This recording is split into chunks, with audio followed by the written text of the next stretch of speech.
নমস্কার বন্ধুগণ। আজকে কের স্টোরি এক সুন্দর প্রেমিকের। চলো কথা না বাড়িয়ে শুরু করা যাক। True love story. অনেক দিন আগের কথা। তিলকপুর নামের এক ছোট্ট গ্রামে একদম ধনী লোক থাকত, যার কাছে ধনের কোনো অভাব ছিল না। মনে হতো যেন ঈশ্বর তার আঙিনায় সোনার বর্ষা করে দিয়েছে। কিন্তু এই ধন সম্পদের থেকেও তার জন্য সবচেয়ে দামি ছিল তার মেয়ে চন্দ্রিকা। তার সৌন্দর্যের কথা পুরো গ্রামে ছড়িয়েছিল। গ্রামের সব সুন্দরী তার সামনে ম্লান লাগত। ওই গ্রামে একজন যুবক থাকত যার আসল নাম রামু, কিন্তু সবাই তাকে গরিবাসী বলে ডাকত। ভাগ্যের লিখা তার জন্য ছিল দরিদ্রতা, আর সে সেই অবস্থায় জীবন ছিল। ওর কাছে না কোনো ধন সম্পদ ছিল, না কোনো বড় জমি জমা। যদি কিছু ছিল, সেটাও ছিল একটা সৎ মন আর গান গাওয়ার অনন্য দক্ষতা। ও শাদী উৎসব আর ধনীদের জমকালো অনুষ্ঠানে নিজের মিষ্টি কণ্ঠে সবাইকে মনোরঞ্জন করত। একবারের মতো এমন একটা বিয়ের অনুষ্ঠানে রামু প্রথমবার চন্দ্রিকাকে দেখেছিল। ওর সুন্দরিতা রামুর হৃদয়ে গভীর ছাপ ফেলেছিল। দুজনে চোখে চোখ পড়ল আর ধীরে ধীরে তারা একে অপরকে ভালোবেসে ফেলল। কিন্তু চন্দ্রিকা গরিব প্রেমিকের জন্য ছিল শুধু একটা স্বপ্ন, যেটা বাস্তবে পরিণত করা অসম্ভব ছিল। একদিন রামু মন খারাপ করে বসেছিল, তখনই চন্দ্রিকা, আমাদের বিয়ে স্টুডিও চ্যানেলটাকে সাবস্ক্রাইব করে রাখুন নতুন স্টোরি পাওয়ার জন্য। সে তাকে দেখতে এসেছে। সে চিন্তিত হয়ে জিজ্ঞেস করল, তুমি এত দুঃখী কেন? রামু গভীর শ্বাস নিয়ে বলল, আমি তোমাকে অসীম ভালোবাসি, কিন্তু সত্যিটা জানি আমি তোমাকে কখনো পেতে পারবো না। চন্দ্রিকা হেসে বলল, তুমি কেন হাল ছেড়ে দাও? আমার বাবা খুব দয়ালু। তিনি আমাদের বিয়ের সব খরচ নিজেই বহন করবেন, আর আমাদের এমন ধনসম্পদ দেবেন যে আমাদের জীবন আরামেই চলবে। রামু হালকা হাসি দিয়ে বলল, তুমি ঠিক বলছো। তোমার বাবা আমার বিয়ের সব খরচ বহন করবেন। কিন্তু তুমি কি ভেবেছ, যদি ভবিষ্যতে তোমার মনে এই কথা আসে? আমি অহংকার করছিলাম যে আমার যা আছে সব তোমার কারণে। আমি চাই না এই অনুভূতিটা আমার ভালোবাসাকে ছোট করে দিক। তাই আমি একটা সিদ্ধান্ত নিয়েছি। রামু মুঠো চাপড়া দিয়ে বলল, আমি ৭ বছর ধরে কঠোর পরিশ্রম করব, নিজের টাকা উপার্জন করব, তারপর তোমার কাছে ফিরব। যদি আমি না ফিরি, তাহলে তুমি আমার আশা ছেড়ে দিয়ে নিজের জীবনে এগিয়ে চলে যাও। চন্দ্রিকার চোখে জল ছিল, কিন্তু সে আদ করল যে সে ঠিক সময় পর্যন্ত তার অপেক্ষা করবে। তবে সে একটা শর্তও রাখল, যদি ৭ বছর শেষ হয়ে গেলেও তুমি ফিরে না আসো, তাহলে আমি তোমাকে ভুলো হয়ে অন্য কারোর সাথে, আর কার সাথে বিয়ে করব? রামু তার মায়ের কাছে গেল, আশীর্বাদ নিল, ছোট বোনের কপালে চুমু দিল, তারপর কাঁধে একটা ঝোলা নিয়ে গ্রাম থেকে রওনা হলো। কিন্তু তখনই পিছন থেকে ঘোড়ার হোঁকার শব্দ এলো। সে ঘুরে দেখল কেউ আর নয়, বরং বীরেন্দ্র, যিনি অনেক দিন ধরে চন্দ্রিকাকে ভালোবাসে। বীরেন্দ্র হাসতে হাসতে বলল, আমিও তোমার সাথে যাব। আমার মনে হয় আমাদের গন্তব্য একই। রামু খুব খুশি ছিল না, কিন্তু সে মনা করতে পারল না। দুজনে একসাথে যাত্রা শুরু করল। অনেকদিন চলার পর তারা এক গভীর নদীর পাশে পৌঁছালো। কিনারে পৌঁছল। সামনে কোনো সেতু ছিল না। নদীর মধ্যে এমন কোনো উথল অংশও ছিল না যেখান দিয়ে পায়ে হেঁটে পার হওয়া যেত। বীরেন্দ্র রামুর দিকে তাকিয়ে বলল, তুমি তীরে তীরে তৈরি করে নদী পার হয়ে যাও, আমি তোমার পেছনে আসছি। রামু তার জুতো খুলে পাশে রাখল এবং নদীতে ঝাঁপ দিল। সে যখন অপর পাশে পৌঁছল এবং ঘুরে দেখল, তার চোখ বড় হয়ে গেল। বীরেন্দ্র তার কাপড় গুছিয়ে ঘোড়ায় উঠে বসে গিয়েছিল এবং পুরো গতি নিয়ে তিলকপুরের দিকে দৌড়াচ্ছিল। রামু চিৎকার করল, হে ঈশ্বর, এটা কি ধোঁকাবাজি! কিন্তু এখন আর কিছু করা যাচ্ছিল না। বীরেন্দ্র সাপের মতো ঝিঝি করে গ্রামে চলে গেল। গ্রামে পৌঁছে এসে রামু জামাকাপড় নিয়ে তার মায়ের কাছে গেল আর মিথ্যা বলল, তোমার ছেলে নদীর পার হতে গিয়ে ডুবে গেছে। এলো তার জামাকাপড়। রামুর মা কষ্টের বন্যায় ভেঙে পড়ল। ছেলের জামাকাপড় ছুঁতেই সে জোরে জোরে কেঁদে উঠল। রামুর জামাকাপড় নিয়ে তার মা সরাসরি চন্দ্রিকার কাছে গেল। চোখে জল নিয়ে কাঁপতে কাঁপতে বলল, মেয়েটা রামু ডুবে মারা গেছে। এগুলো তার জামাকাপড়, যা বীরেন্দ্র এনেছে। এখন তোমার পুরো স্বাধীনতা আছে, যাকে ইচ্ছা বিয়ে করতে পারো।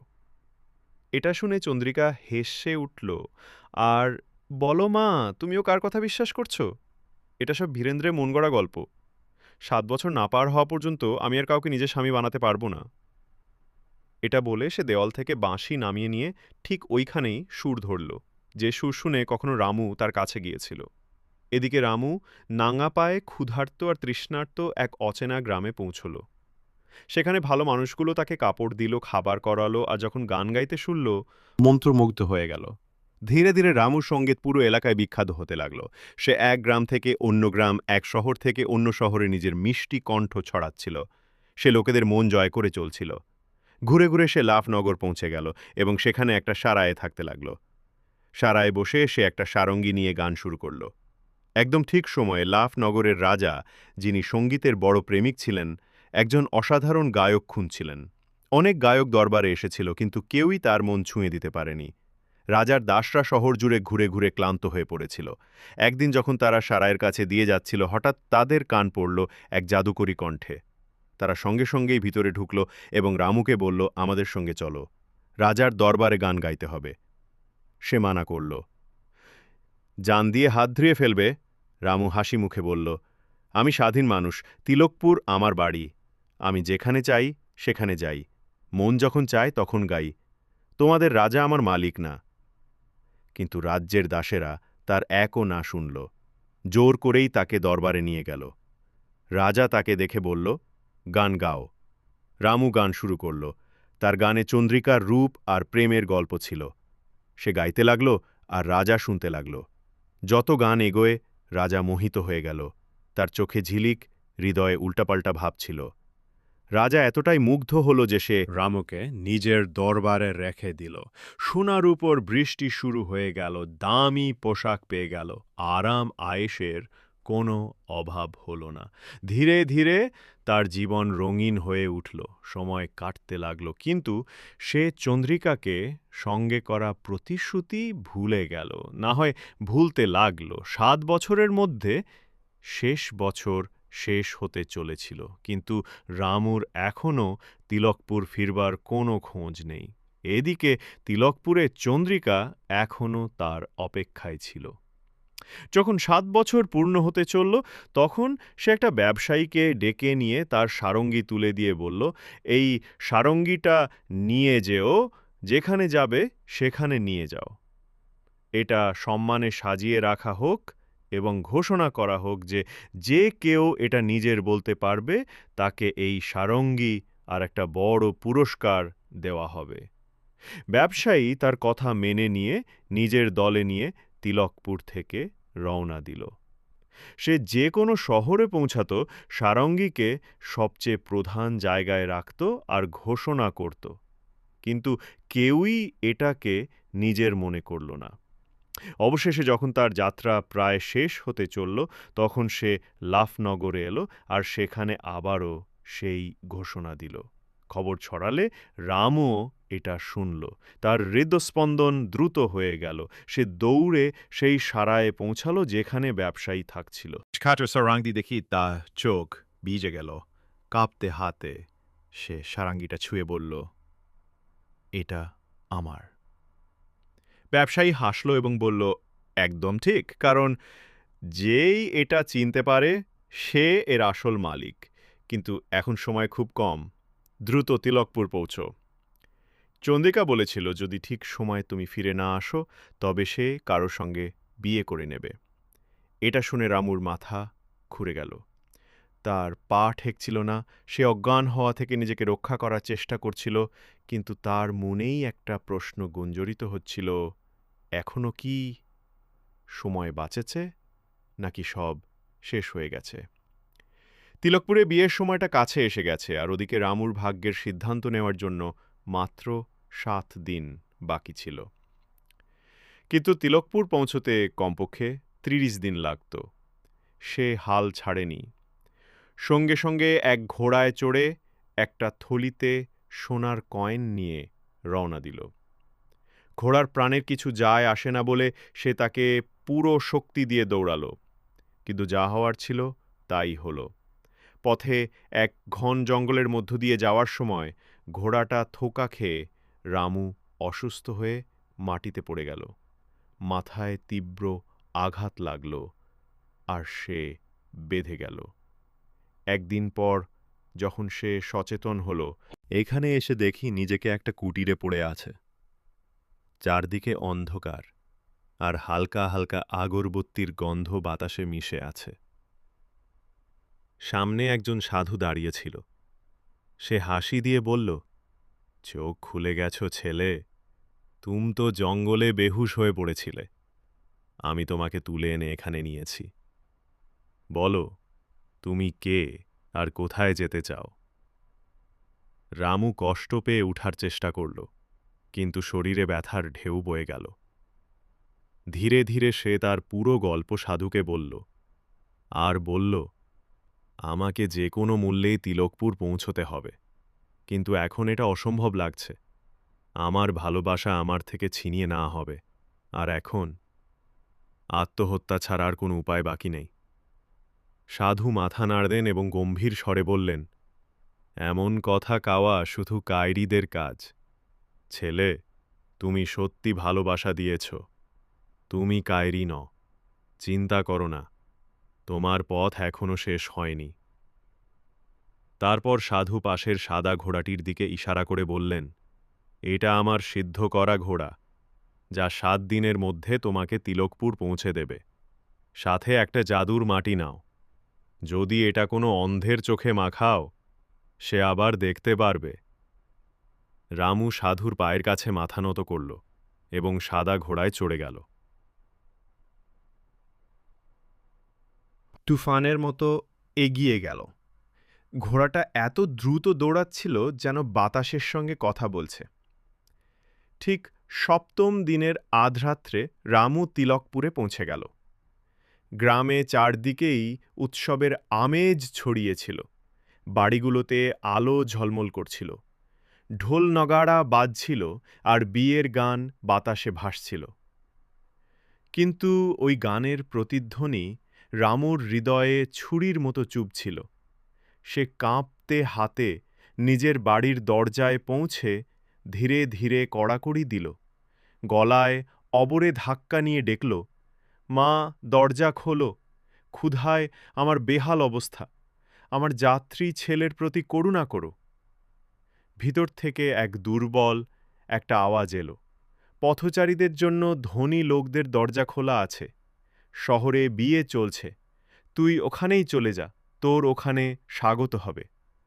রামুর মনে একটা আর একটা আঘাত লাগল। সে আবার বলল, মা, আমি কারো চেনা না, তাই তো তোর কাছে আর একবার বিনীত আবেদন করছি, আমার যাত্রী ছেলেকে ভিতরে ঢুকতে দে। এবার তার বোনের কণ্ঠ শোনা গেল, মা, আমি উঠছি, দেখি দরজার কাছে কে দাঁড়িয়ে আছে।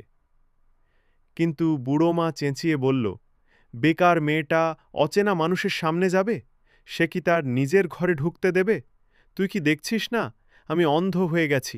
7 বছর ধরে চোখের জল ঝরাচ্ছি, আর এখন আর কিছুই দেখতে পাচ্ছি না। রামু ভিতরে ভিতরে কাঁপতে লাগল সে। তার মা আর দেখতে পারছিল না, তবুও তার বোন দরজা খুলে দিল। রামু ভিতরে ঢুকল, কিন্তু কেউ তাকে চিনতে পারল না। তার মায়ের চোখ এখন আর দুনিয়া দেখতে পারছিল না, আর তার বোনের কাছে সে এক অচেনা মানুষ ছিল। বাড়ির এক কোণায় তার পুরনো সারাঙ্গি ঝুলছিল, কিন্তু এখন তার ওপর ধুলোর মোটা থাবা জমে গেছে। সে মায়ের কাছে জিজ্ঞেস করল, মা, দেয়ালে ওটা কি ঝুলছে? বৃদ্ধ মা শুকনো কণ্ঠে বলল, তুইও কি অদ্ভুত অতিথি! শুধু এটুকুই বুঝে রাখ যে রাতে কাটানোর জন্য তোকে ছাদ আর একবেলা রুটি মিলছে। ঈশ্বরের নাম নিয়ে সকাল পর্যন্ত থাকো, এখান থেকে চলে যা। রামুর চোখ ভরে এলো। সে আবার বলল, মা, আমি তো আগেই বলেছি আমি তোমার ছেলে, আর এটা আমার বোন। আমি শুধু এটা জানতে চাইছিলাম, ও যে দেয়ালে ঝুলানো জিনিসটা কি? বয়স্ক মা জ্বালাগড়া করে বললেন, ওটা সারঙ্গী। রামের শ্বাস থমকে গেল। কাঁপতে ঠোঁট দিয়ে বলল, সারঙ্গী? কার সারঙ্গী? বয়স্ক মা একটা দীর্ঘ শ্বাস ফেলে বললেন, আমার দুঃখী ছেলের ওই সারঙ্গী 7 বছর ধরে এখানেই ঝুলে আছে। কোনো জীবিত মানুষও সেটা হাতে তোলেনি। রামুর বোন ধীরে ধীরে সারঙ্গী নামিয়ে নিয়ে রামের হাতে দিল, যেমনই তার হাত সেই পরিচিত। ধরকন টের পেল, তার চোখ থেকে অশ্রু ঝরল। সে সারাঙ্গীকে বুকের কাছে জড়িয়ে ধরল। তারপর উপরে আকাশের দিকে তাকিয়ে কাঁপতে কণ্ঠে প্রার্থনা করল, হে ঈশ্বর, আমি আমার মনের ইচ্ছে পূরণ করতে যাচ্ছি, আমার সাথে থাকো। রামু কাঁপা হাতে সারাঙ্গী তুলে নিল এবং তামার তারগুলো হালকাভাবে ছেড়ে দিল। হঠাৎ ঘরে ঝনঝন শব্দ গুঞ্জরিত হল, আর একটা পুরনো সুর বাতাসে মিশে গেল। সে গভীর নিঃশ্বাস নিয়ে গান শুরু করল। তার বেদনার ভরা কণ্ঠ রাতের নীরবতা চিরে ফেলল। তার মায়ের চোখ থেকে অশ্রু ঝরতে লাগল। সে কেঁদে কেঁদে বলল, তোমার নাম কি? কি ছেলে? তোর গান আমার হৃদয় ছিন্ন ভিন্ন করে দিয়েছে। বুড়ি কাঁপতে কাঁপতে বলল, আজই আমি একটা স্বপ্ন দেখলাম যে আমার চুল পুরোপুরি সাদা হয়ে গেছে। 7 বছরের অশ্রু আমার চোখের আলো কেড়ে নিয়েছে। তোর কণ্ঠস্বর আমার রামুর মতো। বলতো, আমার ছেলে কখন ফিরে আসবে? রামুর চোখে জল ছিল। সে মায়ের কাছে বোঝানোর অনেক চেষ্টা করল যে সে ঠিক তার ছেলে, কিন্তু মা বিশ্বাস করল না। সে কিছুক্ষণ চুপ করেছিল, তারপর ধীরে ধীরে বলল, মা, অন্তত আমাকে এতটুকু করো যে আমাকে এই সারাঙ্গী একটু সময়ের জন্য দাও। আমি শুনেছি পাশেই একটা বিয়ে হচ্ছে। রয় আছে, সেখানে গিয়ে গাইবো, বাজাইবো, আর যা কিছু পাবো তা তোর সাথে ভাগ করে নেব। বুড়ি কড়া স্বরে বলল, না, আমার ছেলেটা যেদিন থেকে গেছে এই সারঙ্গী বাড়ির বাইরে যায়নি। এটা আমার শেষ স্মৃতি। রামু ধীরে ধীরে তার থলে থেকে কিছু সোনার কয়েন বের করে মায়ের সামনে রেখে বলল, দেখ, এতগুলো সোনার কয়েন, এখন এই সারঙ্গী আমার দায়িত্ব। বুড়ি থইলে টাটলল আর কয়েনগুলোর ঝলমল বুঝতেই ধীরে ধীরে মাথা নাড়ল। ঠিক আছে, কিন্তু এটা ভালো করে সংরক্ষণ করে রাখিস। রামুর বোন তাকে বিয়ের বাড়ির রাস্তা দেখিয়ে দিল, আর সে সেখানে গেল, পৌঁছালো। বোন দরজার কাছে দাঁড়িয়ে রইল, কারণ ও দেখতে চেয়েছিল সামনে কি ঘটতে যাচ্ছে। এই বাড়িতে চন্দ্রিকা থাকত, আর ঠিক ওই রাতে তার বিয়ে ছিল বীরেন্দ্রের সঙ্গে। বীরেন্দ্রও তার আত্মীয় স্বজন আর বন্ধুদের সঙ্গে খাওয়া দাওয়ায় মেতে উঠেছিল। অন্যদিকে চন্দ্রিকা পর্দার পিছনে তার বান্ধবীদের সঙ্গে বসেছিল। এক হাতে ওর ছিল মদ ভর্তি গ্লাস, আর অন্য হাতে একটা ধারালো ছুরি। সে ঠিক করে নিয়েছিল বীরেন্দ্রের পালঙ্গে পা রাখার আগেই সে নিজের প্রাণ কেড়ে নেবে। তখনই ও শুনল কেউ অচেনা লোক এসেছে আর গান গাওয়ার অনুমতি চাইছে। বীরেন্দ্র তখন, গান গাইলেও আর নাচলেই তো কাউকে কেমন করে বলবে। তোর গান যদি আমার ভালো লাগে, আমি তো একটা পুরস্কার দিব। রামু তার সারাঙ্গী তুলে নিল, তার তারগুলো ছুঁয়ে গান শুরু করল। লাফনগরে আমি মিশ্রি মদিরার জাম ঢাললাম, 3 দিনের মধ্যে আমি উড়ে এখানে এসে পৌঁছলাম। বীরেন্দ্রের ছোট ভাই যে বেশি বুদ্ধি রাখে না, সঙ্গে সঙ্গেই খঞ্জর বের করে চেঁচায়, মিথ্যা বলছে, লাফনগর থেকে এখানে 3 দিনে আসা যায় কিভাবে?